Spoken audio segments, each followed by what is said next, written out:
A few key plays, including a late blocked field goal, prevented the Cougars from staying undefeated in a stinging 39-36 loss at USC.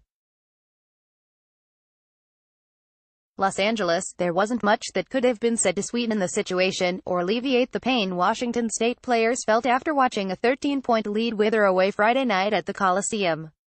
No, the Cougars won't wear their 39-36 loss to USC as a badge of honor, even if they did manage to beat a 5-point spread, or threaten one of the country's most impressive home win streaks, or convince a national ESPN audience, and the 50,000+ in attendance, they belong on the same stage as SC's blue-chip stars. Spending 15 minutes inside WSU's interview tent after the game, you didn't get the sense the Cougars, 3-1, 0-1, were ready to view their first loss of the 2018 season through the glass-half-full lens. "It's pretty frustrating for sure," WSU freshman running back Max Borghi said.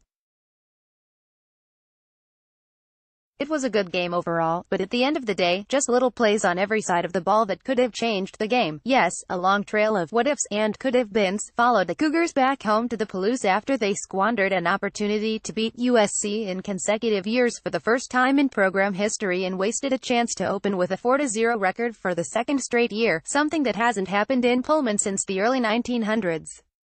For as many defensive errors as they committed through the first three quarters, the Cougars probably would have used their mulligan on one of a couple plays late in the fourth. The one that drew the most ire from WSU fans, and reasonably, came on 1st and 10 as the Cougars were creeping toward the USC end zone with under 3 minutes to play. Gardner Minshew released an incomplete pass to Renard Bell. USC outside linebacker Porter Gustin began to wind up and launch himself at the WSU quarterback. A stomach-turning replay of the collision shows Gustin spearing his helmet into Minshew's, violently jolting the QB's head back in a whiplash-like motion as he falls to the turf.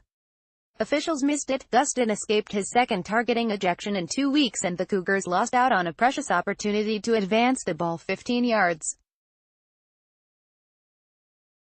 WSU would have had 1st and 10 from the 15-yard line with about 2:40 to play. So, with 1:50 to play and facing 4th and 6, the Cougars trotted out redshirt freshman kicker Blake Mazza for a tying field goal from 38 yards out. Mazza had smacked a career-long 50-yard kick earlier, but the Cougars had also botched a pat after going up 30-17 early in the third quarter. The Trojans had spotted a tendency earlier in the game and made an adjustment in preparation for the final kick. WSU guard Christian Hongana had been purposely falling forward while blocking for previous field goals, and after USC linebacker Cameron Smith barked out instructions, Trojans lineman Jay Tufele ran through the line unblocked and stuffed Mazza's attempt with his left hand. "I saw their guard lunging and falling, and so I knew that if we ran it right it would work perfectly," Smith said.